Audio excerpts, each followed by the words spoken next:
Aujourd'hui, à La Vie est belle, je fais rencontrer un humoriste qu'on voit, mais qu'on ne connaît pas. Richardson Zéphyr s'installe devant moi, on prend des bulles avec mon jase de la vie. Merci à notre commanditaire qui est le Club Boomerang. Si vous magasinez sur le web, passez par boomerang.club avant de magasiner en ligne. Qu'est-ce qu'il va y avoir comme différence?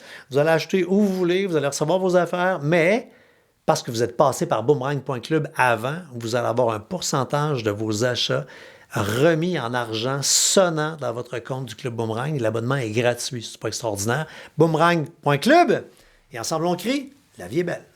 Balado, épisode 117. Richardson Zéphyr. 3,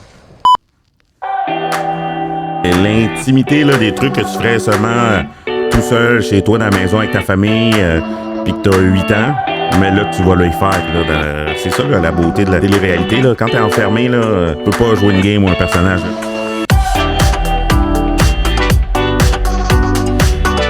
Mon nom est François Charon. Devant un verre de bulle, je rencontre des gens que j'aime et qui m'inspirent pour découvrir leur vraie couleur et ce qui les motive. Préparez-vous à du positif, car malgré les montagnes russes, l'objectif est de terminer ce podcast en disant « Ouais, la vie est belle ». Monsieur Zéphyr, salut.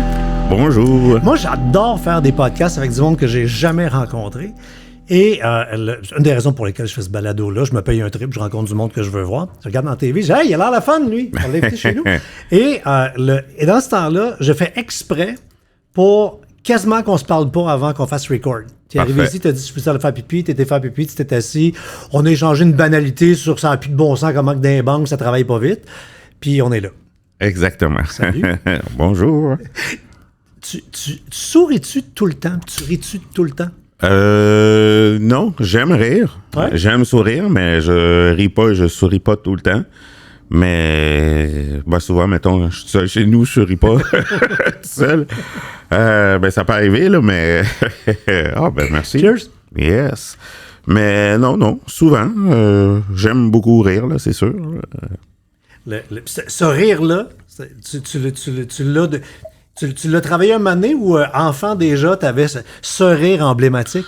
Non, je riais peut-être pas comme ça plus jeune. Là. J'étais très rieur. J'aimais beaucoup ça. Mais non, je pense que ça s'est développé avec l'improvisation. Ouais. De rire vraiment librement. Là. Ouais. Je pense que c'était mon coach d'impro, Roberto Sierra, qui lui, a un rire vraiment pire que le mien. lui était très expressif. Fait que je pense que c'est là que j'ai développé cette liberté du rire au cégep. Puis à un moment donné, tu comprends qu'il devient une signature puis il devient une arme en même temps parce que ce rire-là, il y en a un sur la terre, là. Ouais, c'est ça. Une signature, oui. Une arme, je sais pas, mais... Pourquoi pas une arme? Ben, je sais pas, j'ai jamais pensé comme ça. Non, mais la lampe peut être positive aussi. On dit, ouais. Des fois, en mode, l'humour permet de séduire, l'humour permet plein d'affaires. Ah ouais. Et le rire peut tu sais, des fois, au lieu de faire un silence, au lieu de dire quelque chose, tu places un rire à la place, puis ça peut débarrer des portes. Tout à fait, ouais. Ça, c'est sûr que ça vient bien délimiter le personnage.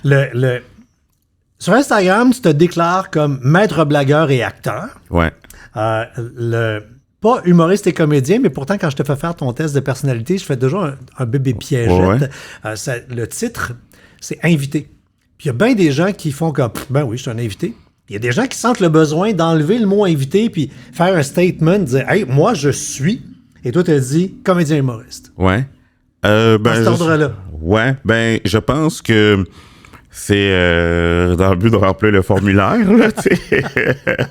Fait que je me suis posé la question, je laisse-tu inviter? Ah non, je remplis un formulaire. Puis je savais pas que par la suite, ça allait être un choix de réponse, donc... Non, mais c'est quand même fascinant parce que, tu sais, ce que tu dis d'un premier jet, ça dévoile une vérité par rapport à toi. Oui, exactement. Donc là, t'es comédien humoriste. T'es pas humoriste comédien. Ah, ben ça, c'est l'ordre alphabétique. Oh, OK. J'aurais pu dire humoriste comédien, mais je pense dans un souci de la grand-mère que je peux supporter, je vois avec le C en premier. C'est excellent. 46 ans, t'es né en Haïti. À quel âge t'es parti là-bas? Je suis né au Québec. OK. Ouais. Mais t'as vécu là-bas? Non. Internet, là. Je pense que c'est écrit ça sur Wikipédia, mais c'est pas moi qui l'ai monté. Ouais, d'après ton wiki, là, t'es né à Haïti, puis t'as fait de l'impro à 12 ans là-bas. Ouais. Puis c'est après ça, j'essaie de trouver, là, c'est quand que c'est envenu ici. Là. C'est pas moi qui l'ai monté, la Wikipédia. Tu peux pas monter ton wiki, c'est là le problème. Et voilà. Parce que si tu montes ton wiki, tu respectes pas les règles de wiki. Faut que les gens parlent de toi, ce qui fait qu'il y a plein de niaiseries sur wiki. OK. Ben, c'est ça. Je savais pas que tu vas pas le monter, mais tu sais, je voulais pas le monter parce que je trouvais que ça aurait été comme chauvin. Là, tu le fais en disant, il est le meilleur humoriste de sa génération. Ouais, c'est sûr, là. Plus. OK, donc on reprend. On oublie wiki. Donc, 46 ans, c'est vrai? Ouais, exactement. Okay. Né à Montréal? Ouais, je suis né au Québec. Montréal, à l'hôpital Saint-Luc. Pourquoi tu dis au Québec dans le sens que t'es Montréalais? Ouais, exact. Okay. Ben, je suis Montréalais, mettons de 0 à 4 ans, mais de 4 ans à 20 ans, j'ai habité à Laval. Oh! Ouais. Un vrai? Ouais, je suis un vrai banlieusard. Un vrai banlieusard. Ouais. Un 4-5-0. Ouais, 4-5-0. Puis c'est sûr que dans ma tendre jeunesse, Laval, c'était bien des campagnes, là, des fermes. Ça c'est vraiment... Oui, il y avait de la vache. Ouais, ça s'est extrêmement développé à une vitesse fulgurante, des centres commerciaux et tout, mais admettons, le Carrefour Laval, c'était le tiers de la superficie qu'il occupe. Il n'y avait pas encore Guzzo, là. Non. Avec sa NASA. Non, il n'y a pas le Colossus Cosmodome.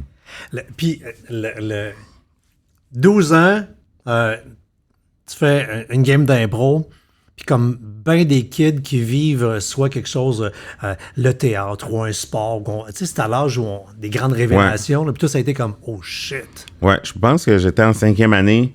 La première fois que j'en ai fait, j'étais allé au salon Pepsi Jeunesse. Oui! Ah boy! Écoute. Je pense qu'il y avait un kiosque d'impro. Là, c'est des souvenirs vagues, mais je dois avoir fait 4-5 impro, gagné une casquette fluo, technique, l'école de conduite. Faisait vraiment pas bien. Puis dès que je suis arrivé au secondaire, il y avait de l'impro et là, je me suis inscrit comme une activité parascolaire où je pouvais en faire à chaque semaine. Puis c'était des années où l'impro était à la TV, là. Ouais, exactement. Ça a été à la TV quand j'étais jeune. Fait que je me souviens de l'avoir vu à la télé très jeune. Puis je me souviens aussi qu'il faisait des publicités. Je me souviens qu'une publicité, c'est un souvenir vague, parce que je devais avoir 6 ou 7 ans. Je pense que c'est du bon qui font de l'impro. Je pense qu'il y a Gaston Lepage puis 2-3 autres personnes. Puis là, plus la caméra recule, plus là, tu te rends compte qu'ils sont sur une canette de coke. Ouais. Tu voulais être sur une canette de coke. Ouais, je voulais faire de l'impro. Je faisais ça comme génial, capoté. Qu'est-ce que c'est que ça? Comment ça existe? Fait que quand j'ai vu ça au salon Petit Jeunesse, comme il faut absolument que j'aille là. Puis quand j'ai vu qu'il y en avait à mon arrivée au secondaire, c'était comme de l'impro. Je me suis inscrit immédiatement. Je peux comprendre pourquoi un ado capote sur l'impro, parce que dans l'impro, il y a des règles, mais les règles, c'est de quasiment pas avoir de règles. Tout est possible. Tu vas où tu veux, tu es qui tu veux, tu dis ce que tu veux, tu fais ce que tu veux. Ouais, c'est Catel, mais les limites, c'est ton imagination. C'est le phrase Catel, mais c'est ça. puis de l'impro, t'en as fait énormément dans ta vie, t'as voyagé. Ouais, je dirais abusivement. Partout où ça se fait en français, j'y étais. Ouais. OK, genre? Moi, j'ai joué dans les ligues scolaires, au secondaire, au collège, à l'université.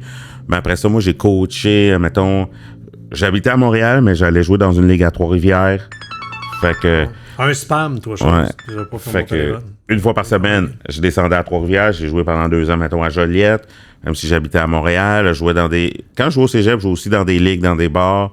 Fait que je pouvais jouer 10 games semaine. J'habitais à Montréal, mais je coachais une équipe à l'Université Laval, à Québec. Fait que je descendais là les vendredis. Là, tu sais, j'en faisais beaucoup, là, abusivement. Là. Je suis un maniaque d'improvisation. Toi, je soupçonne que t'en as fait sauter des garanties de char, là. T'en as brûlé de l'asphalte. Ouais, malheureusement, ouais. Parce que, tu sais, quand on regarde ton parcours, je pensais pas que tu avais autant voyagé ici, à l'intérieur du Québec, avec l'impro. Puis après, on parlera, tu as fait le tour des bars pendant combien d'années? Là, je veux dire, le Québec, tu le connais plus que bien du monde. Ouais, puis souvent, tu sais, avec l'humour, on se promène, on fait de la tournée. Mais souvent, partout où j'ai été en humour, j'avais déjà été avec l'impro. Mais plus jeune, à aller faire des tournois d'impro. Puis on peut voyager à travers le monde en faisant de l'impro? Ouais. Moi, j'ai été dans des contextes d'improvisation. J'ai été 25 fois en Europe, puis 5 fois en Martinique. donne envie à bien du monde de Ouais. commencer à faire de l'impro. C'est extraordinaire pareil. Ouais, dans des contextes d'improvisation, ouais.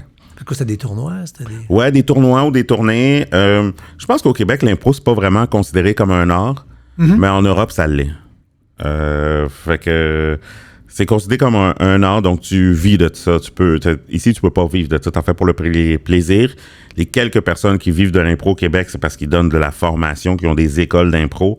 Mais sinon, tandis qu'en Europe, être directeur artistique d'une ligue d'impro, ben, tu peux être à la maison, ton auto, ou faire des spectacles d'impro. Ici, on sent que c'est quasiment du bénévolat pour les gens qui disent, c'est souvent des gens qui ont une carrière établie, puis ils disent, je veux continuer à me mettre en danger, je veux continuer à côtoyer du monde créatif que je ne ferais pas autrement. Là.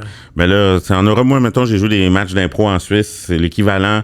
C'est comme si je jouais un match au Théâtre Saint-Denis, puis ça coûte 50$ le billet, puis que c'est plein à craquer, puis il y a des scalpers, là, parce que ça fonctionne. Mais l'adrénaline, moi, j'ai fait de l'impro pendant 3-4 ans, là, à l'époque du groupe Sanguin, avec Denis Lévesque comme professeur de...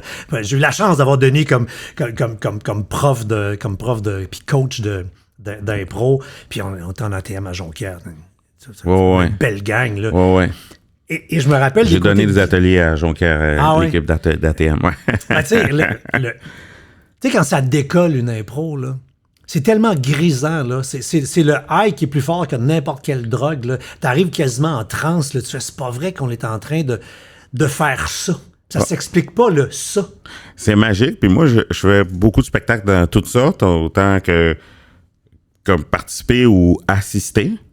Mais les moments où je vois les plus grosses réactions de public, c'est les spectacles d'impro, là. Je pense que topper ça, faut être un gala de lutte de la WWE ou un rockstar, là, pour avoir de meilleures réactions, là. En impro, le public, ça se passe, là. Parce que le public sait que tu viens d'inventer la joke. Tu viens d'inventer le moment. Alors que quand tu es sur un stage, bon, tu joues à est drôle ma joke, comme si tu venais de l'inventer, mais on n'est pas cave. On le sait que le show est rodé, que le show est bon, que tu connais ta joke.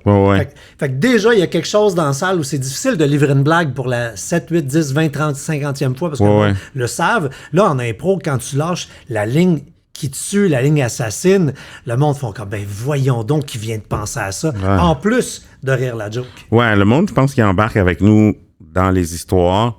C'est des histoires courtes, là, tu peux pas t'en tomber dans l'une, vu que c'est court, mais le public embarque dans les histoires, Les meilleurs souvenirs que tu as d'impro que tu as fait, là, les meilleurs souvenirs, je me souviens, admettons, ma première bonne impro, parce que, mettons, quand j'ai commencé en secondaire 1, ça m'a pris quand même, je sais pas, je me souviens pas si c'est 10 ou 20 matchs avant d'être bon, là. On a fait des maudites moments. Ouais, c'est ça. Quand c'est pas bon longtemps. Ouais, mais moi, ça a pris quand même une couple de... Je me souviens pas si c'est 1 mois ou 3 mois, là.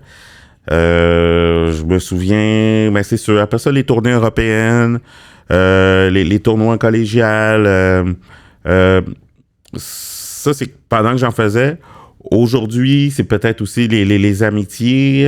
Ça devient comme un cercle d'amis. Tu sais, quand t'es au niveau scolaire, académique, l'impro, c'est un peu compétitif, là, dépendamment de l'entraîneur que tu as, mais dès que tu sors de ça et que tu arrives dans les ligues, là, c'est vraiment comme une ligue de beer with the friends, là. Fait que les amitiés que tu te fais, ben, il y a des gens que je connais qui ont fait de l'impro depuis qu'on a 12 ans. Aujourd'hui, j'ai 46, fait que on se connaît, là, tu sais, c'est des amitiés vraiment à travers la francophonie. Et puis, ce qui est fascinant aussi quand tu fais une improvisation, c'est comment tu es obligé d'être connecté avec la personne devant toi. Rarement tu regardes quelqu'un autant dans les yeux, rarement tu es à l'écoute de quelqu'un autant parce que t'en as pas de ligne. Fait qu'il faut que tu comprennes, tu essaies même de devancer ce qu'il va dire pour toi être capable d'embarquer dans son affaire. Là. Ouais, complicité totale. Puis, t'as joué, t'as coaché, mais t'as joué à l'arbitre aussi. Ouais. J'ai beaucoup aimé arbitrer. Tu sais, j'ai joué vraiment beaucoup. Après ça, j'ai coaché pendant 10 ans. Puis après, bon, quand je commençais à jouer un peu moins, je me suis mis à arbitrer. Monsieur Gazou. Ouais, exact. Puis j'adore vraiment beaucoup arbitrer, là. Maintenant, je joue moins pour faire de l'humour. Mais si l'impro, c'est un métier, je ferais que ça. Mais ouais, j'aime vraiment beaucoup arbitrer. Je pense que j'ai développé un personnage satisfaisant. Je trouve qu'arbitre, c'est la meilleure job parce que t'es un peu... je me sens responsable du spectacle, là, la qualité du spectacle, si ça lève ou pas. Comme arbitre... parce que pour empêcher le décrochage, empêcher les affaires qui font que le show est pas bon. Ouais. Puis je suis plus un arbitre un peu moins classique, un peu plus maître de jeu, là, même si je suis très sévère. C'est tout dans le look pour le spectacle. Mais ma préparation, moi, je prépare mes thèmes, mes catégories en fonction de... J'essaie de voir un peu qui joue. Moi, j'essaie de construire un beau spectacle. J'essaie que mes thèmes excitent les joueurs ou les joueuses, tu sais, qui aient des idées. Si ça lève pas, moi, je me sens responsable. Fait que en tant que tel, un interarbitre, je trouve que je suis comme le public numéro 1. Fait que je me prépare des spectacles fabuleux pour moi le consommer. Oui, c'est ce que j'ai l'impression. Puis on parlait tout à l'heure de ton profil de personnalité, mais à la lecture de ce que j'ai vu, j'ai l'impression justement que tu montes une soirée de même avec énormément de bienveillance en pensant au public en disant qu'est-ce qui va faire que le monde va passer une soirée extraordinaire. Ouais. Que dans ta tête, tu mets tous les ingrédients sur la table pour qu'il l'ait un peu facile pour bien cuisiner un bon plat. Quand tu dis que tu étais sévère, si tu tombes sur du monde qui cuisine pas un bon plat avec des beaux ingrédients de même, là, il y a une partie de toi là, qui doit faire comme non, c'est pas ça. Là. C'est pas ça qu'il faut faire. Ben, je vais voir les joueurs, surtout s'il y a du monde qui me connaissent pas quand j'arbitre, je vais voir les joueurs. Je leur dis un peu, moi, qu'est-ce que je check. Là, moi, je check beaucoup le respect du thème. Genre, je dis, plus vous êtes dans le thème, je serai pas sévère. Parce que les pénalités, je m'en sac un peu. Sauf s'ils sont pas dans le thème. Mais je pense que plus tu te rapportes au thème, plus le public trouve ça magique. Ah oui. Fait que je fais rien que sévir ce qui peut nuire au spectacle vraiment, genre, ou à part s'il y a vraiment des pénalités comme apparentes, là, flagrantes. Fait que je me concentre beaucoup sur les joueurs. Si mes thèmes, mes catégories, les excitent, les surprendre, c'est des trucs qu'ils n'ont jamais fait, mais que ça les allume, ben, ils vont y aller à fond la caisse, ils vont tout dévorer, ils vont être affamés, ils vont avoir du plaisir. Le plaisir, c'est contagieux, ça va aller dans le public va être chaud, l'énergie du public va les nourrir, vice-versa. Puis c'est ça, puis moi, ben, je vais me divertir. Comment on peut être arbitre sans calquer Ponton qui a comme créé le personnage, là? Ouais, moi, je le calque. Je pense que moi, j'ai une version inspirée, mais à ma manière, moi, je suis extrêmement méchant. Ça me fait beaucoup de plaisir. Extrêmement méchant. Ouais, fait que ce que j'allais dire tout à l'heure, c'est qu'avant le match, je vais voir les équipes, surtout ceux qui me connaissent pas, je vais leur dire, je vais avoir l'air fâché, mais je suis pas fâché pour vrai, c'est le sketch. Parce que t'es pas capable, toi, d'être fâché dans la vraie vie. Mais là. dans le look, je le suis, là. Fait que j'avertis les joueurs, je suis pas fâché pour vrai. Gênez-vous pas pour venir me demander des explications sur les pénalités. Mais moi, j'ai un malin. Il y a aucun plus grand plaisir que rentrer sur scène quand on présente l'arbitre. Je rentre, puis je regarde le monde, le public extrêmement fâché, extrêmement méchant. C'est un plaisir malin, tellement fâché que ça en fait rire le monde. Puis il essaie de percer ma concentration. Moi, j'ai pas de papier, j'ai rien quand j'arbitre, là. J'ai juste l'air d'une machine. Ouais, totalement débile. Tu te dis, pour que les gens rient, il faut qu'ils sentent la sincérité. Tu as dit ça à Pénélope dans une entrevue. Et clairement, les gens sentent la sincérité parce que je saute tout de suite sur le résultat de ta personnalité. La couleur rouge, tu sais, notre personnalité est divisée en 4 couleurs, selon on en a plus, on en a moins. La couleur que tu as le moins, c'est le rouge. Le rouge, c'est la directivité, c'est le côté d'imposer, puis pogner les nerfs. Okay. Toi, là, t'aimes pas les problèmes, tu fuis les ennuis, les chicanes, t'en veux pas. Et c'est fascinant que tu aies créé un personnage qui est le contraire de qui tu es vraiment. Ouais. Parce que t'es tout sauf un péteux de coche qui donne un coup de poing sur la table. Ouais, non. Mais je pense que plus le monde sait que c'est pas vrai, plus c'est drôle. Ouais. Fait que je pense qu'il essaye de me faire décrocher, fait que ça devient comme un jeu. Autant les joueurs. C'est une façon en même temps, toi, pas d'aller chercher tes démons, mais en disant si je pouvais des fois là, être plus méchant dans la vie. Là. Non, je pense que c'est vraiment un personnage du spectacle. Là. Et Yvon Ponton nous a excités là, quand on était jeunes, il faisait peur. Ah oui, le méchant terre-bête, là. Puis quand t'es jeune, tu le sais pas, il fait peur, là, fait que. Puis c'était les fois où il était fâché puis qu'il se faisait rire lui-même. Là, c'était extraordinaire. Ouais. Mais tu sais, c'est une idole au niveau de l'impro international. Là. Oui. Dans la francophonie, le monde le suit. Là, puis, c'est l'image incontestée et inégalable. Fait que j'en ai essayé d'en faire ma version mais c'est sûr que tu plus te fais méchant. rire. C'est sûr que tu te fais rire parce que t'as pas de rouge, fait que t'es pas violent, t'es pas un gars méchant de base, t'es pas un pâteux de coche. T'adores rire. On t'entend, on te suit partout dans le balado, on calculait déjà combien de fois tu ris depuis le début. c'est naturel pour toi. Tu respires et tu ris. Fait que c'est sûr que quand t'es vraiment méchant et que t'es vraiment une merde là, comme arbitre, tu dois te trouver drôle. Là. Tu dois être ton premier bon public. Hilarant. C'est un plaisir. C'est dur de quantifier, là, mais j'adore ça. J'ai une passion pour l'arbitrage, j'adore. Fait que plus t'es bitch, plus t'es chien, c'est bon. Je pense que ça fait de moi un meilleur arbitre. Ça fait partie du spectacle. Il faut que moi je sois méchant pour que les autres soient cool. mais à la base, tu sais, surtout aux couleurs de ta personnalité, la couleur qui est la plus forte, c'est le vert. Tu l'as 89, là. Tu l'as dit, ça fait longtemps que tu fais telle affaire. Grand besoin de stabilité, d'harmonie, aimer faire les choses une à la fois, pas deux. Je vais faire celle-là, je vais faire l'autre après. Pas nécessairement lent, mais je vais faire celle-là, je vais bien le faire. Après ça, je vais aller faire l'autre. Le calme, cohérence, puis tous les changements, c'était le fun sans qu'il y ait de changement. Ouais. Peut-être je suis conservateur sur certains trucs, là. Je vais me dire à la blague, je suis dans le club de Brian Mulroney, mais rien à voir avec le côté politique. Puis en plus, un vieux conservateur. C'est ça. C'est un jeu de mots d'être conservateur sur certains trucs, là, sur les arts, sur ce que je fais. Mais je me tanne pas. Mais fidèle en même temps. Ouais, c'est ça. Mais je suis quelqu'un que je me tanne pas. Ouais. J'ai des collègues humoristes qui peuvent dire, ce spectacle-là, je suis tanné de le faire. Moi, je pourrais rouler le même spectacle 10 ans, tu sais, je me tanne pas, je ris encore des jokes, tu sais. Non, je me tanne pas, ouais. Non, c'est typique des gens qui sont vers justement d'aimer l'affaire, de pas aimer le changement. La joke était bonne. Elle va être bonne dans 5 ans, elle va être bonne dans 6 ans, là. C'est pourquoi changer pour changer? Ouais, c'est ça. Par contre, le changement me dérange pas, là. J'aime le changement, mais j'aime aussi la continuité. Moi, juste changer par une autre affaire, mais ça me dérange pas. Je pense que c'est important dans la société là, de suivre les courants. Là, autant que j'ai un commerce, un restaurant ou faire de l'art.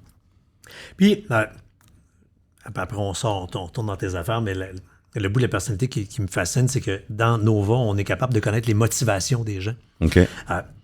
T'as l'idéologie à 85. C'est rare que c'est aussi élevé que ça. Toi, tu as un système de valeurs. Il y a des principes là, qu'on ne peut pas approcher. Tu es non négociable sur des. Quand on approche certaines valeurs et certains principes. Là. Ouais. Je dois avouer que je suis un gars d'idées. Tu sais, pour ma carrière, j'ai beaucoup créé des trucs là, pour avancer, créer des soirées, produire des soirées, créer des concepts, créer du web. Tu sais, comme. Ouais, j'aime.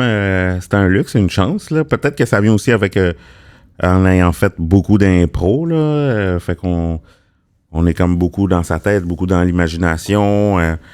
En faisant beaucoup d'impro dans les années que j'ai faites, j'ai eu la chance d'avoir de la formation. J'ai eu des coachs. Tu sais, j'ai eu de la formation gratuitement pendant comme 15 ans. Là. C'est vrai, pareil. Oui. Gratuit, là. Tu sais, c'est capoté, là. Tu sais, t'as fait allusion, t'as dit restaurateur. T'es entrepreneur dans l'âme? Ouais. Je dirais, entrepreneur par défaut. OK. Moi, tu sais, avant de faire de l'humour, j'avais un bistrot-terrasse, puis j'ai vendu mes parts pour faire de l'humour.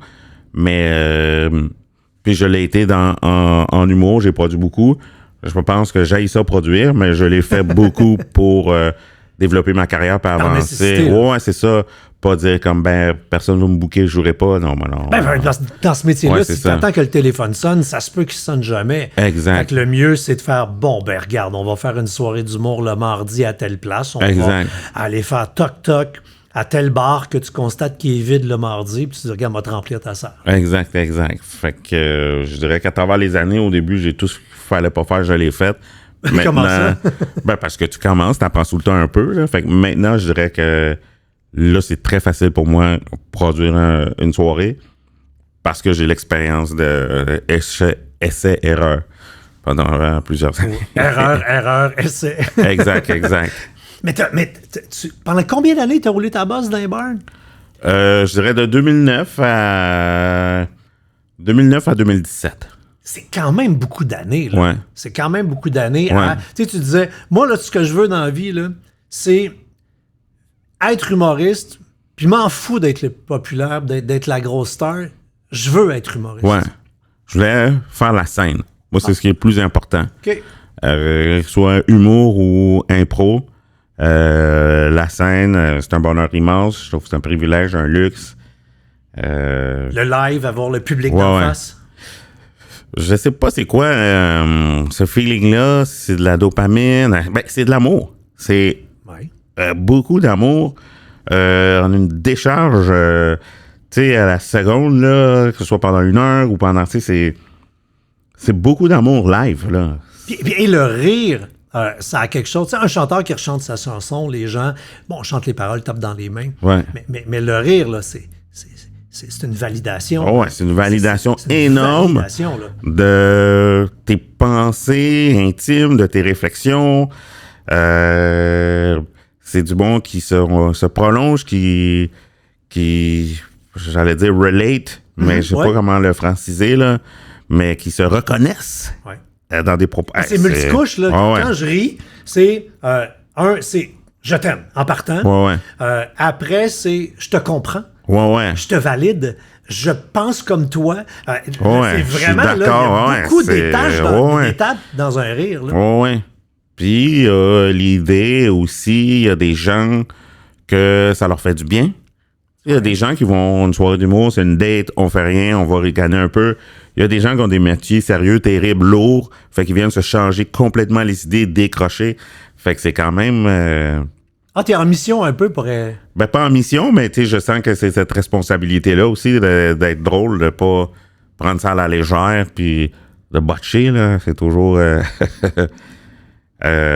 fait que ça aussi, c'est quand même un velours, une gratification. Toujours surprenant, je pense, pour beaucoup de personnes, quand, puis t'es crissement pas le seul, là, à prendre l'humour très au sérieux. Moi, souvent, tu sais, moi, j'ai failli être humoriste, mais j'ai pas assez de talent. Là, je veux dire, j'ai arrêté ça à la fin du cégep. Là, je suis juste devenu un chroniqueur drôle puis un conférencier qui fait des jokes. Tu sais. Mon niveau, il est là. Mais dans ma vie, je dis tout le temps la vérité, même quand ça sonne drôle. Puis des fois, les gens font « C'est vrai? » Je fais l'humour, c'est ben trop sérieux pour jouer avec ça. On peut pas jouer avec l'humour. L'humour, c'est sérieux. Là. Ouais. Ben, c'est sérieux. Moi, je pense, là, il y a plusieurs trucs qui me viennent en tête suite à ta dernière phrase. Moi, je pense que l'humour, c'est 90% travail, 10% talent. Je pense que l'humour, c'est long. Fait que je suis lâche. Non, c'est pas lâche parce qu'il faut le savoir. Si tu le sais pas, si t'as pas... tu sais, moi, quand j'ai commencé, j'ai eu la chance de commencer en 2009, puis j'ai commencé parce que j'ai vu que la relève existait. T'sais, avant ça, il y avait juste des vedettes. Mais à partir du moment qu'il y a une relève, je peux être dans les bars, jouer, puis de temps en temps, un humoriste qui vient te voir, il dit une phrase. Tu comprends son conseil, mais tu sais pas comment l'appliquer, mais 4-5 mois, tu l'appliques. Fait que, tu sais, on s'entraide, veut pas, là. Fait que je pense qu'il y a ça aussi, là. Fait qu'il y a beaucoup de connaissances qui est partagée par le bassin, là, ça devient comme le son de Montréal ou l'humour de Montréal. Faut être là, faut être à Montréal, parce qu'il y a beaucoup de soirées, tu peux jouer souvent, faut côtoyer des humoristes, c'est comme un athlète olympique, il y a des coachs d'autres athlètes autour de lui, à force de le faire à tous les jours, tout le temps, l'immersion totale, ben ça vient s'inscrire dans tes muscles, puis si t'as un stress ou whatever, t'es malade, tu vas être capable de le faire parce que tu l'as tellement fait, c'est inscrit dans tes muscles comme un athlète qui s'entraîne pendant 4 ans tous les jours puis qui va aux Olympiques, même s'il est nerveux, il va être capable de faire. Fait que je vois ça comme ça, l'humour d'un. C'est 90% travail, 10% talent. Là. Moi, c'est ce que je pense. Fait que ça s'apprend. Il y a tous les codes, ça s'apprend. Puis il faut arpenter le chemin. Là. C'est pas 3 mois, c'est 2-3 ans. Puis, encore là, ça, c'est une autre théorie de Richardson. Moi, je pense que l'authenticité... Moi, je pense que tu peux pas flouer un public. Si on est seul à seul, je peux te mentir facile, tu vas jamais savoir. Mais un public, je pense que instinctivement, va le savoir. Je pense que si je raconte des anecdotes qui sont pas vraies, ils vont rire, mais ils vont pas s'en rappeler. Tandis que si je raconte des vraies affaires, je pense qu'ils vont s'en rappeler. Je pense que ça va plus... la vie, c'est farfelu. Tu sais, des fois, il t'arrive une anecdote, puis si je raconte ça, personne ne va jamais me croire. Mais c'est sûr qu'il y a d'autres personnes qui l'ont vécu, fait que là, ils vont connecter avec toi. Fait que je pense que instinctivement, le monde sent l'authenticité, puis ça marche. Fait que ça, c'est une phrase master quétaine, mais c'est ce que je dis à mes amis qui commencent, là, sois authentique, puis ça marche à tout coup, là, tu sais. C'est quétaine, mais la recette est facile et simple. Ben non, c'est tout sur quétaine. Mais c'est facile et simple, oui, effectivement. Mais c'est facile aussi de ne pas l'appliquer. Ouais. Non, c'est même plus facile. Tu as une idée d'un punch, je vais compter à la joke. Ouais, mais c'est des calories vides. Il n'y a pas de viande. C'est ça. Puis je pense que c'est plus facile, mettons, d'être gratuit, vulgaire en commençant que d'être authentique. C'est long à travailler pour trouver une bonne histoire intéressante. Les petites blagounettes qui vont venir ponctuer puis rendre l'histoire intéressante. Fait que c'est tout le travail qui est autour de développer l'expertise là, pour devenir développer le talent. Fait que comment on fait alors que tu dis c'est facile de tomber dans le gratuit vulgaire? On va faire une parenthèse sur LOL. Le LOL qui est le dernier.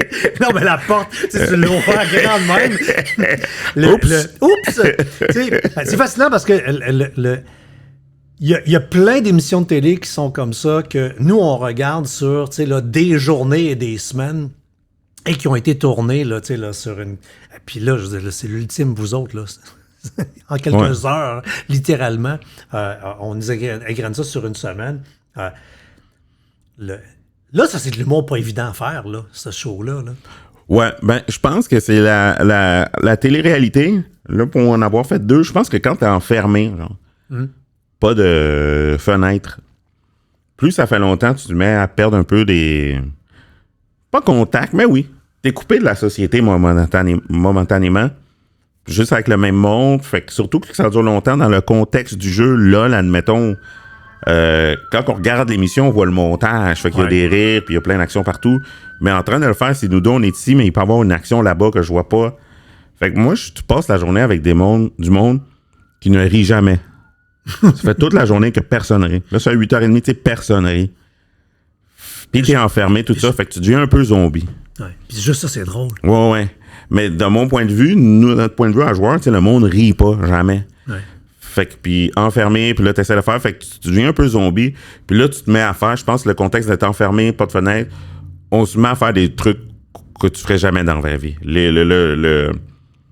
Te mettre à terre le pourgo, te gratter les fesses. Ouais, exact. L'intimité, là, des trucs que tu ferais seulement tout seul, chez toi, dans la maison, avec ta famille, puis que t'as 8 ans.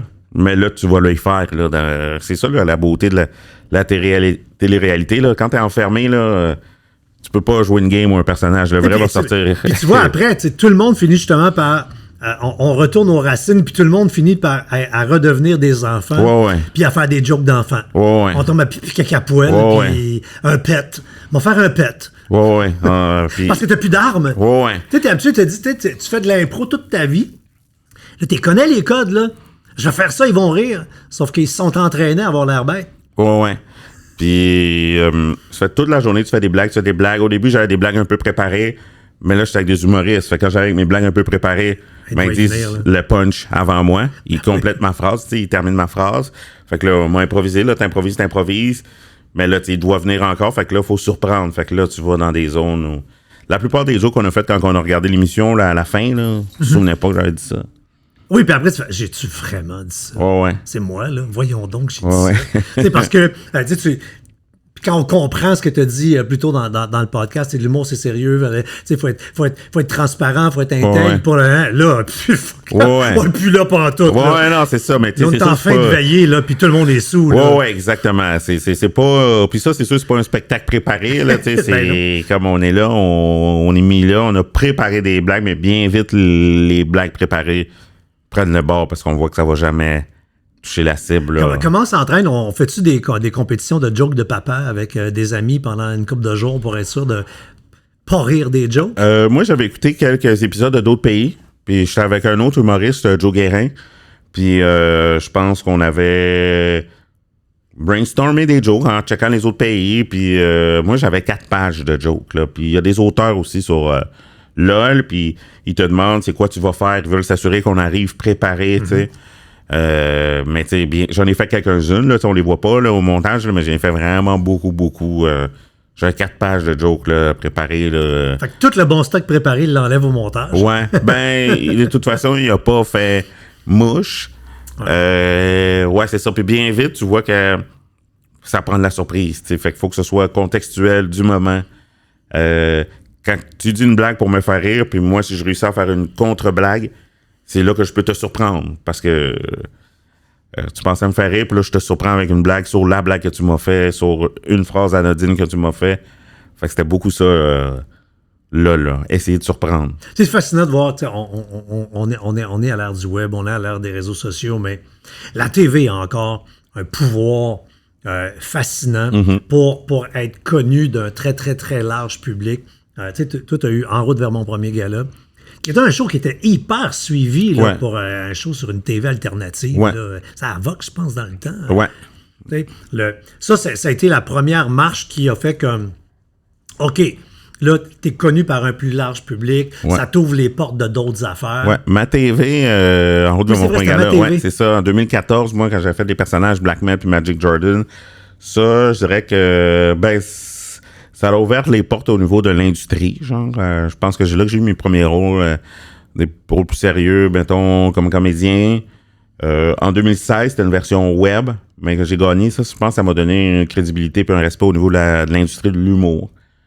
Fait que c'est là que j'ai commencé à arrêter d'autoproduire des soirées et plateau d'humoristes à plus me produire moi. Puis faire Big Brother, ça... pourquoi t'as dit oui? Puis ça a changé quoi? Big Brother, j'ai été surpris quand ils me l'ont demandé. J'ai dit oui parce que j'ai de la misère à dire non à un défi ou une aventure. Tu sais, c'est quand même une aventure genre unique, genre. Fait que... moi, tu sais, ils me l'ont demandé le 18 décembre, je pense que j'ai dit oui le 22 décembre, puis le 3 janvier, je rentrais en confinement, là. Fait que, tu sais, j'ai eu pas beaucoup de temps pour me préparer. Libérer l'agenda, lancer des affaires. Mais c'était la pandémie quand même, fait que c'était quand même pas si pire, là, c'est facile. La vie avait déjà libéré l'agenda. Ouais, c'est ça, un argument quand même massu, là, pour rentrer. Puis, mais dès que j'ai mis le premier pied dans la porte de la maison, j'ai remercié le ciel d'avoir dit oui. C'est quand même une aventure qui est extrêmement plaisante, au-delà des retombées sur ma carrière, le salaire, le jeu, l'expérience humaine est vraiment inouïe parce qu'on est 24 heures sur 24 enfermé avec des personnes. Moi, 78 jours d'affilée, j'ai soupé avec le même monde, pas de téléphone cellulaire, fait que tu sais, on s'est tous compté nos vies. L'expérience humaine est extraordinaire. T'sais. Puis c'est drôle parce que je comprends d'un point de vue production qu'on t'invite parce que t'as pas le casting. Là, justement, je disais tantôt, t'as pas de rouge. T'es pas quelqu'un qui va manigancer, tu vas pas jouer dans le dos. T'es un gars, puis on l'a vu dans la série. T'es what you see, what you get. Là. T'as de la misère à mentir. Ouais. C'est sûr que je vais essayer de gagner autrement, mais je pense que pour moi, la série Big Brother, mon parcours, c'est aussi un heureux mélange de circonstances. T'sais. Moi, j'avais écouté l'émission, je pense que c'est pas tout le monde qui connaissait Big Brother. Oui, c'est vrai, il y a tout le monde. Ouais, exact. Alors que, tu sais, c'est connu à travers le monde, là. Ouais. Moi, j'avais compris que dans 2 jours, si t'es pas dans une alliance, ça veut dire que t'es dans aucune alliance. Fait que moi, vite, j'ai catché, j'étais tout seul. J'ai dit, il faut que je sois cool, parce que je peux pas me faire d'ennemis, je suis tout seul. Logiquement, je suis dans les prochains à sortir. Mais en étant cool, j'ai toujours réussi à ce que quelqu'un d'autre sorte à ma place, t'sais. Puis moi, on va pas manigancer parce que moi, quand je proposais des trucs, c'est jamais ce que mes plans à moi qui se concrétisaient, fait que ça passait pas à la télé. Fait que souvent, le monde me croyait pas, me prenait pas trop au sérieux. Fait que, faut dire que je niaisais beaucoup, là. Ce qu'on voit à la télé, je niaisais bien plus, là. Fait que je niaisais beaucoup en dedans, je faisais bien des blagues aussi. Fait que c'est sûr que ça s'est pas trop aidé, là, à me faire prendre au sérieux, là. Parce que c'est sûr, quand il y avait des situations sérieuses, des discussions sérieuses, c'est là pour moi que c'est dur de pas faire. C'est trop une belle opportunité de faire une blague. Fait que. Ouais, c'était trop. Mais en même temps, on voit que le public aime les bons garçons parce que le monde a voté pour toi. Ouais, c'est ça. Fait que finalement, ça a joué à mon avantage, là. Ouais, ça joue à mon avantage bien raide, là. Tellement que là, après ça, cette notoriété nouvelle, parce que, bon, une quotidienne, t'es là, hein, c'est sûr qu'il y a plein de monde qui t'ont découvert. Ah ouais, là. c'est sûr, moi, ça m'a amené grand public. Je suis passé de underground à grand public. Puis là, ça t'a permis de faire ton premier one-man show? Ouais. Ta première tournée? Exact. Une tournée qui a duré 3 ans. Il te reste quoi, là, au moment où on enregistre? 3 dates. 3 dates, ouais. Fait que t'as commencé à Longueuil, tu finis à Longueuil. Exact, ouais. Puis, tu sais, je pense pas que si j'ai pas fait Big Brother, je pense pas que j'aurais fait LOL. Ah, ben oui, c'est vrai. Ouais, Puis l'autre, puis la tournée avec. Ouais, exact. 3 ans de tournée, tu l'as dit tantôt. Moi, cette tournée-là, je la continuerai jusqu'à la fin de mes jours. Qu'est-ce que t'aimes tant de ce show-là? Ben, les jokes. Les jokes. Il y a des jokes que tu vas t'ennuyer de faire. Ça, j'aime c'est celle-là. ça. Puis, tu sais, ben là, je vais les capter, puis mettre ça en ligne. Fait que, tu sais, comme, bon, je pourrais plus les faire pour de vrai. Mais bon, je suis en train de monter un autre show, je suis au début, fait que c'est sûr que le bien, c'est que ça me fait construire un autre spectacle. Puis, tu sais, souvent, on fait la tournée, on arrête, on fait d'autres affaires, on revient. Toi, genre, le lundi, tu fais ton dernier show, puis le mardi, tu pars en rodage de l'autre tournée. Ouais. Fait que t'es vraiment un travaillant. Ben ouais. Ouais, j'aime ça travailler, puis tu sais, en même temps... Je suis pas en train de lever des boîtes, là, tu sais, comme je fais. Oui. Non, mais c'est une passion. Ah ouais, je veux faire ça, j'ai hâte de faire ça. Tout ce qui m'empêche de faire de l'humour, je m'essaie de m'arranger pour le terminer vite, pour pouvoir retourner aux planches. Ouais, je veux faire ça. C'est une obsession. Je suis acharné par rapport à ça. C'est 6 mois de tournée qui commencent. Fait que tu vas faire le circuit des... rodage, le circuit du rodage, tous les bordels à travers le Québec. Puis tu rôdes pas juste à Montréal. Là, je regardais ta liste, là, tu fais vraiment le tour. Encore une fois, on scrape, on brûle des tires. Ouais, c'est ça. Mais je pense que c'est important... moi, j'ai dit à l'approche, je dis, mais mettez-moi pas de rodage à Montréal. Puis on en a mis 2-3, mais comme à Montréal, vu que je fais les bars, puis je fais mes numéros en 10 minutes, je remarque que c'est important... Vu qu'on se promène partout à travers la province, puis la francophonie, je veux pas avoir des blagues montréalaises. Mettons, je donne un exemple. Mettons, je fais des jokes de taxi, tu sais, puis j'ai des bons numéros sur les taxis. C'est pas pareil à Chicoutimi, taxi. Exact. Puis au Nouveau-Brunswick, où, tu sais, les gens vont regarder, ils vont sourire, ils savent de quoi je parle, mais si c'est pas des trucs qui vivent, ils vont sourire, mais ils vont pas rire en embroyer, tu sais. Il faut que ce soit des... Fait que ça, tu t'en rends compte en allant là-bas. Fait que, tu sais, je veux que le monde qui vienne, il en aille pour leur argent puis ils rigolent en masse. Parce que t'as écrit ta joke de taxi à Montréal, t'as trouvé bonne, tu l'as testé, ça rit. Tout le monde, ouais, c'est ça, ils vont rire à fond la caisse parce qu'ils ont vécu cette anecdote-là hier. T'arrives à Lévis, t'as fait... Mais... Ouais, c'est ça. Ils sourient. Ouais. Tu fais, ah ouais, non, c'est ça. On parlait de relate tantôt. Ouais, exact. Ils savent de quoi je parle, mais fait que c'est ça. Moi, j'aime bien mieux... Ouais, il faut se promener, il faut sortir, il faut aller loin. Ouais, parce qu'après, tu sais, les choses, tu peux jaser avec le monde, tout ça, tu vois qu'est-ce qui marche, qu'est-ce qui marche pas, le monde sont en dingue, il y a du monde qui sont réservés, c'est sûr, avec du verre de même, toi, ouais. Après, tu sors, tu vas jaser avec le monde, puis tu veux vraiment écouter leur opinion. Ouais, parce que peu importe qu'ils soient... Tu sais, qu'il y a de l'expérience en humour ou pas, tu sais, il y en a qui voient tous les spectacles, il y en a que c'est leur premier spectacle qu'ils voient. C'est leur réaction. C'est du public, fait que c'est leur réaction, tu sais. J'ai beau dire, t'as de l'expérience, sinon, ils ont ri ou ils ont pas ri. Ouais, non. C'est drôle, il est trop drôle ou pas. Exact, fait que c'est ça, fait qu'il faut savoir pourquoi ils ont ri, ils ont aimé ça, ou il y a des mots, des fois, il y a des blagues qui sont bonnes, mais des fois, c'est comme juste un mot qui trigger, ou tu sais, qui met comme, oh, tu t'en vas, là, qui fait peur, fait qu'il les empêche de bien rire, fait que c'est juste de changer d'angle, puis que là, que ça devient au lieu qu'ils aient peur, ils peuvent se laisser aller et rire. Qu'est-ce que tu préfères? Tu préfères le rodage ou la tournée? Ben c'est sûr que la tournée, il y a de quoi de extrêmement confortable. T'arrives avec confiance. T'as peu à travailler dessus, tu fais toujours à renjouiller des petites affaires. On améliore tout le temps parce qu'il y a des numéros comme un moment donné qui n'ont plus rapport. Là, au bout de 2-3 ans, il y a des numéros qui n'ont pas rapport, t'enlèves un 5 minutes, t'en mets un autre. Mais ben non, c'est vraiment plus confortable, moins de préparation. Ben je peux pas dire que j'aime plus le rodage, c'est le fun aussi, là. À partir du moment que tu es en 60 minutes, parce que dans le rodage, ce qui est le fun, c'est qu'il y a la découverte puis il y a la validation là, de ça, c'est le numéro de masse. Là, j'ai changé ça, puis ça marche mieux. Ça, il faut l'enlever. Il y a du public aussi qui préfère le rodage. Il y a du monde qui aime voir la construction puis le produit final, là, qui aime voir la... Souvent, j'aime voir les deux. Ouais, c'est ça. Tantôt, il restait des places, depuis en moment où on se parle, il restait des places au bordel pour un de tes deux, un de tes deux rodages. J'aime ça, voir le rodage, parce que c'est raw. C'est pas propre, c'est pas encore sablé. J'aime voir quelqu'un qui essaye des affaires. Ouais, c'est ça. Puis... si t'arrives dans un bit avec confiance, que tu penses que c'est drôle, puis là, finalement, c'est pas drôle, là, je suis désolé, là, le monde rit pareil, parce qu'il rit. Mais t'es avec l'autre, tu sais qu'il essaie des affaires. Il y a une convention, là. Ouais, il y a un voyeurisme là-dedans que certains aiment, là, qui vont rire si je réussis, puis qui vont rire si je me plante.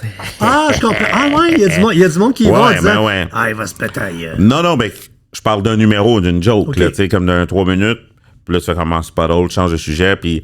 je pense que c'est un voyeurisme. Je pense que si t'es à l'aise, si t'es confortable, il n'y a jamais de froid. Genre.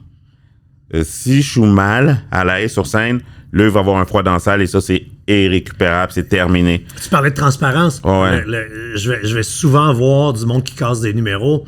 Puis, pas tant des numéros, mais des spectacles. J'aime voir du rodage. Puis quand quelqu'un en fait une, puis qu'elle passe pas, ce qui est toujours très drôle, c'est quand la personne fait « Hey, j'étais tellement sûr de mon affaire! » Et là, il te dit pourquoi il était sûr. Et c'est ça qui est drôle. Ça va être la dernière fois qu'il va faire cette joke-là de sa vie. Là, elle est morte après. La complicité, le fait que le monde sont témoins de ça, ça marche. En même temps, tu vois une vulnérabilité, quelque chose de vrai. Mais là-dessus. Comédien humoriste, t'as beaucoup joué. Puis, encore une fois, même parcours que les bars. Tu sais, là, toi, t'en as. Tu t'es acheté un sac de patience dans la vie. Là. Hein? Non, mais t'es pas un sprinter. Toi, là, tu fais du ski de fond. Là. Hein? Fait que la figuration, c'est pas grave. On commence un 3e rôle, c'est correct. Ouais, ben, c'est long une carrière. Puis moi, tu sais, je suis reconnaissant, là. Tu sais, quand tu commences, tu dis, si ça roule de même, je suis correct. Ouais, là, ça va un peu mieux. Tant mieux. Tu sais, c'est long une carrière, Et je suis convaincu que, puis plus les années avancent, plus tu réussis à présenter la largeur de ta palette. Ça doit quasiment être déstabilisant pour du monde, des fois. Dire, hey, je le mets dans quelle boîte, lui? Parce qu'on aime ça, mettre le monde dans une boîte. Mais tu as des boîtes. Ouais. Je pense que c'est bizarre, justement, pour le monde, de dire, moi, je peux aller dans plusieurs boîtes. Je pense que c'est très bizarre. Je pense que le monde s'est habitué à une boîte. Moi, j'aime dire que je suis un artiste multidisciplinaire. J'aime toucher à tout. Ouais, c'est ça. Puis je pense qu'il faut être patient par rapport à ça. Hein. Faut, c'est pas tout le monde qui a le même parcours, qui va aller à la même vitesse. Fait que je pense qu'il faut comme le prendre quand ça vient. Quand tu as une opportunité, tu la saisis. Tu sais, t'as été jusqu'à faire de l'horreur avec Sénécal, là. Ouais. Pareil, là, si vous ne l'avez pas vu sur Illico Plus, c'est encore disponible. Pareil, qu'est-ce que tu as aimé là-dedans, jouer de l'horreur? Ben, c'est vraiment excitant. C'est sûr, passer une journée avec Gilles Leroy, un week-end avec Gilles Leroy, c'est quand même cool. J'aurais jamais pensé le rencontrer. Fait que là, de passer une journée avec, jaser avec, le voir sur un plateau. Il n'y a pas un charme ou un charisme, mais je dirais que c'est comme le patriarche. C'est le parrain. Là, il raconte des histoires, puis là, tout le monde est assis autour de lui, puis il l'écoute raconter des histoires. Dès que tu arrives, tu as un nouveau, tout de suite, il t'accueille, il se mate le réalisateur Stéphane Lapointe, très cool aussi. Puis tu sais, de l'horreur, c'est quelque chose qu'on voit à la télé depuis qu'on est jeune.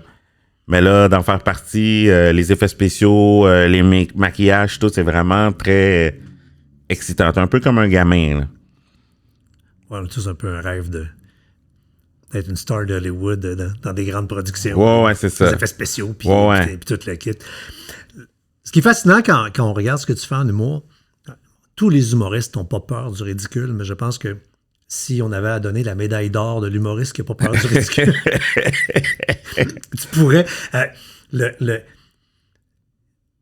quand on te propose des affaires où il y a du ridicule, je sens que tu y prends un malin plaisir puis que tu y vas à fond la caisse. Ouais. Mais c'est sûr que moi, mon rôle, c'est humoriste. Ouais. Si mon rôle, mettons, c'était Brad Pitt, pas Brad Pitt, mais acteur d'un certain casting, j'essaierais, je serais au gym à chaque semaine, puis meilleure crème pour les cheveux, puis whatever. Mais là, humoriste, mon métier, c'est de faire rire. Fait que je peux pas comme essayer d'être beau ou être nice, être cool. C'est par tous les moyens possibles que Dieu m'a donné. Donc, je peux pas... c'est pas mon casting à moi, je pense, là, pour faire rire. Pas comme essayer d'être cool et beau, là, moi, c'est... Sur ton Instagram, il y a des contrats corpaux que tu as fait. Là, c'est des capsules de sensibilisation à la langue française. Ouais. Hey, c'est drôle, c'est un maudit moyen. Merci. Là, pour vrai, puis habituellement, des capsules pour souligner les erreurs fréquentes de la langue française. On s'entend, ça peut être plate de chez plate. Et souvent, quand on met de l'humour dans ces affaires-là, c'est de l'humour gouvernemental. C'est pas tant drôle. Tout à fait. Il y a un sketch où t'es habillé en vert, t'es un virus de la grippe. Mais je dis, c'est vraiment cave de chez cave, là, puis c'est drôle à mort. Là. Ouais, ben j'étais content, ça, c'est le réalisateur Maxime Charret que j'avais collaboré avec il y a quelques années, m'a approché, puis moi je dis, moi je suis game, mais pas souvent, les gens vont m'approcher, mais pas m'utiliser. OK. Pour que je joue dans le truc, mais pas sans ma couleur, puis ça sert à rien. Moi, je suis pas drôle en étant normal, je suis un peu absurde. Je suis drôle anormal. Non, mais je suis un peu absurde, je suis un peu... là, ils ont accepté que moi, j'ai dit, moi, j'ai pas le temps d'écrire les capsules, mais j'aimerais ça que ce soit Joe Guérin, qui était c'est mon ancien coloc, il faisait ma première partie de mon spectacle. Donc, lui a pu collaborer à l'écriture, fait qu'il a écrit 50% de tout ce qui était là. Fait que moi, je voulais être sûr que ce soit comme niaiseux, pas... drôle. Ouais, exact. Et pour vous aider à comprendre, j'en ai pris une. On va l'écouter en intégrale, c'est trop drôle. Okay. C'est la capsule pour expliquer que les gens utilisent à l'occasion très mal le mot « introduire ». OK, ouais. Ah, écoute, c'est éducatif, ça, là. Bonjour. C'est ici pour l'entrevue? Oui, entrez. Laissez-moi juste un moment, là, je vais sortir votre dossier. Pendant que je fouille dos à vous, d'ailleurs, n'hésitez pas à vous introduire, hein? Pardon? Vous vous introduire, là. Introduisez-vous, allez-y. Vous êtes pas sérieux? Oui, je sais que c'est un peu rapide, là, mais aujourd'hui, là, c'est une journée de fou. Là. Il y en a 20 à passer, il y en avait 7 avant vous, 12 après. Et ça rentre, ça sort, là, faut pas que ça arrête.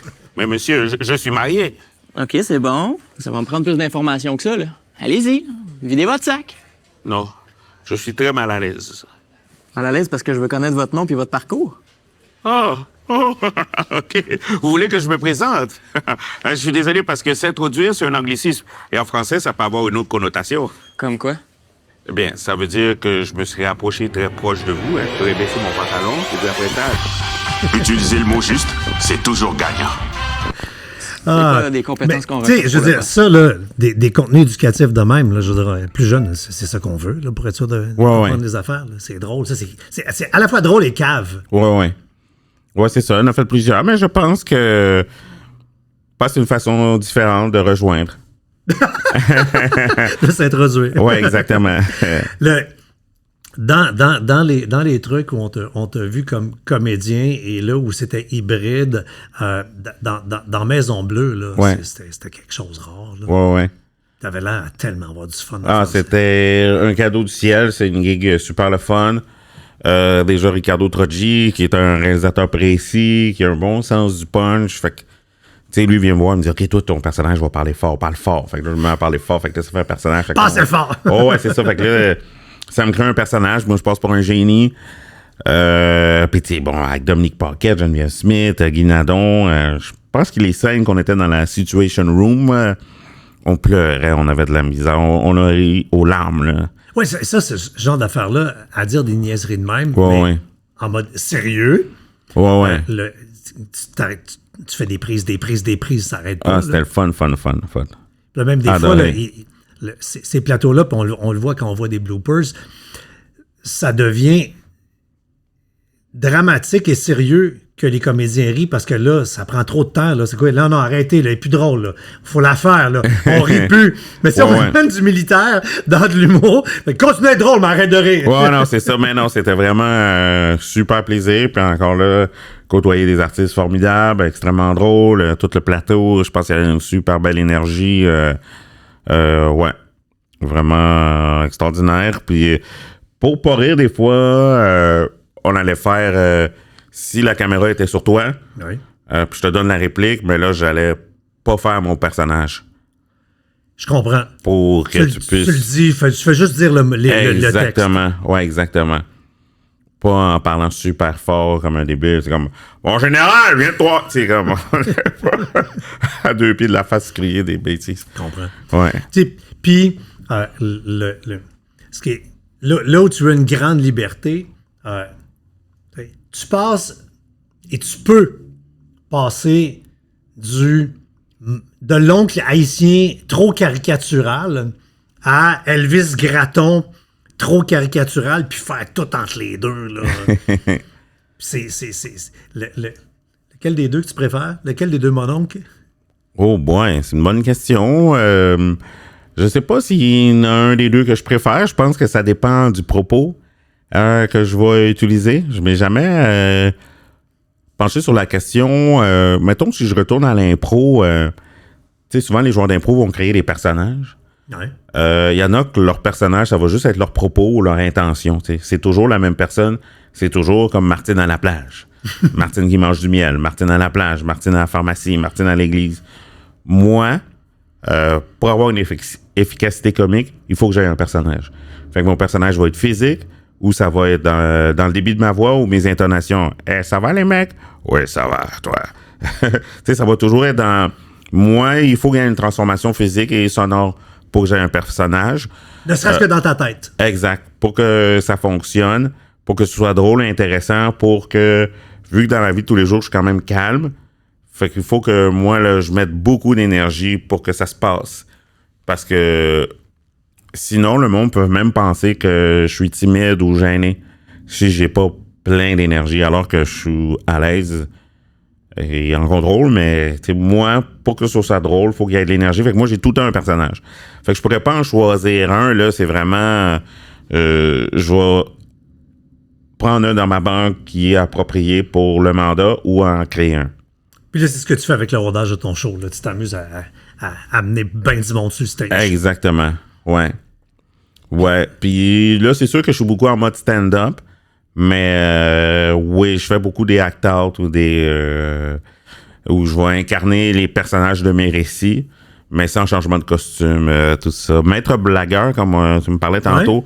Maître blagueur, c'est le titre de le premier spectacle que j'ai fait, là. Fait que c'était en 2014, je pense, à Juste pour rire, Zoufest, l'été, j'avais fait un spectacle qui s'appelait Maître blagueur, je faisais 8 personnages en 1 heure. Fait que là, c'était avec des costumes, puis des changements de costumes, puis ci, puis ça. Fait que c'est de là l'idée là, un peu fable de La Fontaine, mais le fable de blague de La Fontaine. Tu disais que t'aimes garder des trucs, tu sais, fait que faire un show d'humour qui va durer 2, 3, 4 ans, alors que quand tu joues, ben, t'apprends des lignes, t'es fait une fois, là. Ouais. T'es fini après. Exact. Là. C'est réglé, là. Ouais. Fait que c'est peut-être pour ça aussi que tu préfères la scène? Ouais. Ben, je pense aussi que la scène... ben, je pense que c'est le contact, tu sais, qui est immédiat. Le contact est immédiat avec le public, puis c'est quand même, c'est tes idées, c'est tes affaires. C'est pas les lignes d'un autre. Ouais. Ben, tu sais, jouer, ça me dérange pas de jouer les lignes d'un autre, là, tu sais, comme... je suis content de séparer ça. Mm-hmm. Si c'est ton idée, mon affaire, à fond la caisse, mais tu sais, on fait ton affaire. Puis là, quand moi je fais mes affaires, on va faire mon affaire au complet à côté. Fait que... Ok, tu te laisses diriger, t'astines pas. Tu ouais. veux que j'aille là, moi y aller. Moi, je suis ta pâte à modeler. Ouais, le plus possible. Moi, essayer... si t'es satisfait, moi, être satisfait. En vrai, qu'en terminant, c'est quoi les causes qui t'allument? Les causes qui m'allument? Ouais. Ben moi, je suis porte-parole pour le regroupement des Auberges du Cœur du Québec. Oui. Depuis quelques années. Fait que dans le fond, les Auberges du Cœur du Québec, c'est comme 35 maisons à travers la province, puis ils hébergent des jeunes entre 12, 30. Puis leur plan, c'est des jeunes qui ont soit vécu des difficultés, des PJ, familles, whatever. Ils vont en héberger, puis le but, c'est de les rendre autonomes. Ouais. Fait que c'est de genre leur faire se trouver une job, leur faire finir leurs études, soit apprendre à cuisiner, ou tu sais, vraiment, c'est de rendre les On va jeunes. faire attention à eux autres. Ouais. Puis... Fait que c'est de rendre les jeunes autonomes pour qu'ils puissent fonctionner en société de leur propre chef. Qu'est-ce qui te fâche? Qu'est-ce qui me fâche? Je veux pas dire l'injustice comme tout le monde, là, mais bien sûr, là, parce que c'est un peu logique. Mais qu'est-ce qui me fâche? Je sais pas. Des trucs stupides, niaiseux. J'adore me fâcher. Je trouve ça le fun. Mais mettons, je vais échapper mon téléphone à serre, mon sacré. Mais je trouve ça le fun, mais je suis pas fâché pour vrai, je sais pas. Mais ouais, qu'est-ce qui me fâche? Ben, plein de trucs, là, mais j'y pense pas là, mais. Ouais. Quand tu veux te faire plaisir à toi-même, tu te fais quoi? Quand je veux me faire plaisir. Il y a peut-être de la bonne bouffe. Ça, c'est sûr que je suis un glouton, là, porc, affamé. Ou faire des spectacles. Là. Ça, c'est sûr qu'un bon spectacle aussi. Ouais, ce serait de moi jouer à tous les soirs. Là. Quand même. Prochain voyage, c'est où? Boy. Là, j'ai été beaucoup aux mêmes places, là, en Europe, puis dans les Antilles. Ben oui, mais tu fais de l'impro, fait ouais, que c'est ça. Hein? Mais maintenant que tu payes ton voyage, là. Ben, il y a beaucoup de places que j'aimerais aller. J'aimerais aller en Afrique, ça, c'est sûr. J'aimerais aller, mettons, en Espagne. Ouais, ça, c'est ce qui manque à ma liste. Ouais. L'affaire la plus stupide et inutile que tu as déjà achetée. Stupide et inutile que j'ai déjà acheté? Ouais. Oh boy. C'est une bonne question, là. Sûrement plein de trucs, là, mais là que j'y pense. Hein? Non, il dit jamais. Il dit, je réfléchis. Non, je fais pas ça, moi, acheter des niaiseries. Non, ouais, comme tout le monde, là, j'ai déjà commandé des affaires par rapport, là, qui sont cool sur papier, mais qui marchent pas au final. Stupide et inutile que j'ai déjà acheté, je me souviens pas. Pire gaffe ever? Pire gaffe? Ouais. Ever? Ouais. Ouais. Ça, je suis pas bon là-dedans. C'est sûr, il faut me le demander d'avance que je prépare, là. Parce que c'est sûr, je fais plein de gaffes, là. J'ai l'air du gars qui veut pas rien dire, là. Oui, mais... c'est ça. Là, non, moi, j'en fais pas, là. Non. C'est sûr, j'en fais comme tout le monde, là. Beaucoup plus jeune, là. Là, aujourd'hui, c'est sûr, j'en fais peut-être moins, là, mais... Ça s'agit tous. Ouais, exact. Quand même. Ouais. Puis dernière question, pourquoi le monde t'aime? Parce que clairement, le monde t'aime. Ouais. Je pense que c'est l'authenticité, hein. Je le dis, c'est simple, là, à partir, c'est sûr, être smart, là, aime ton prochain comme toi-même, aime-toi, aide-toi, le ciel t'aidera, c'est sûr, des trucs que t'aimes, mais qui marchent.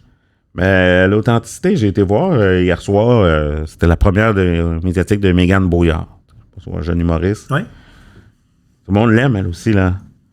Pourquoi le monde l'aime? Authenticité. Méga authentique, là. Ouais, exactement. Ouais. Dit tout.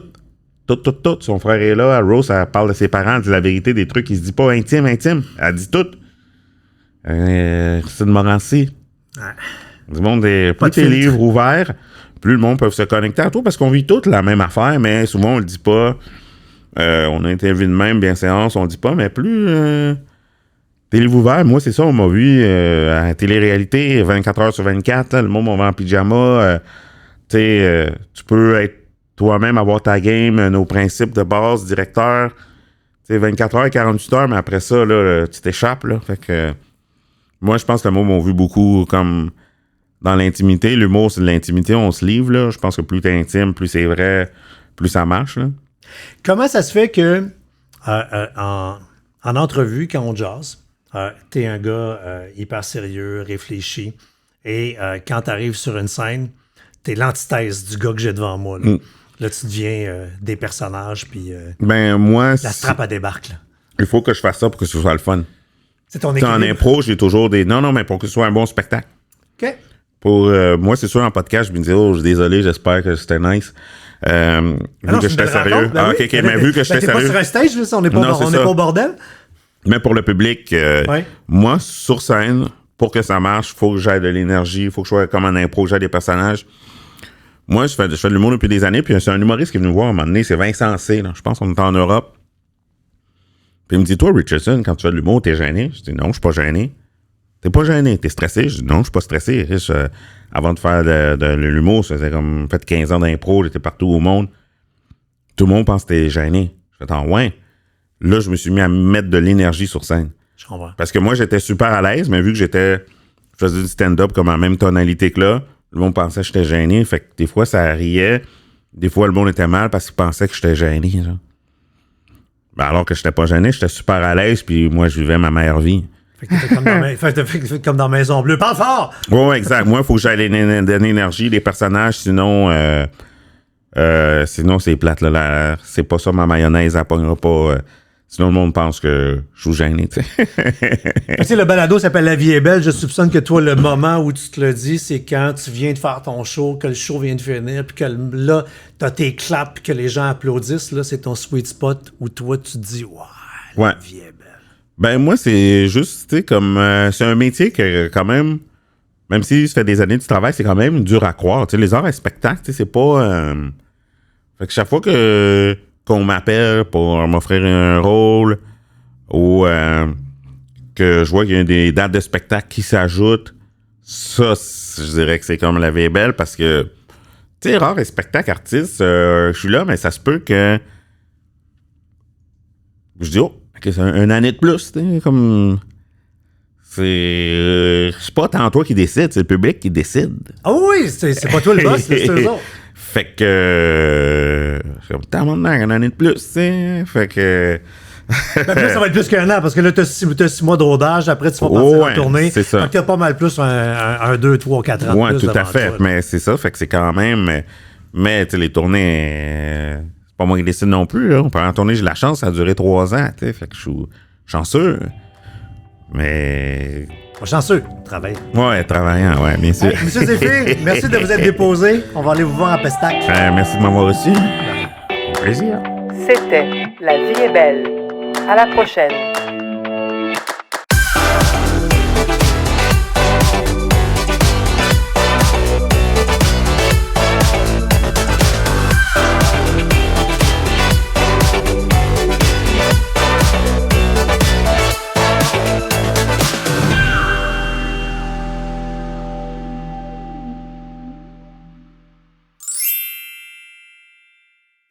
Un balado synonyme média.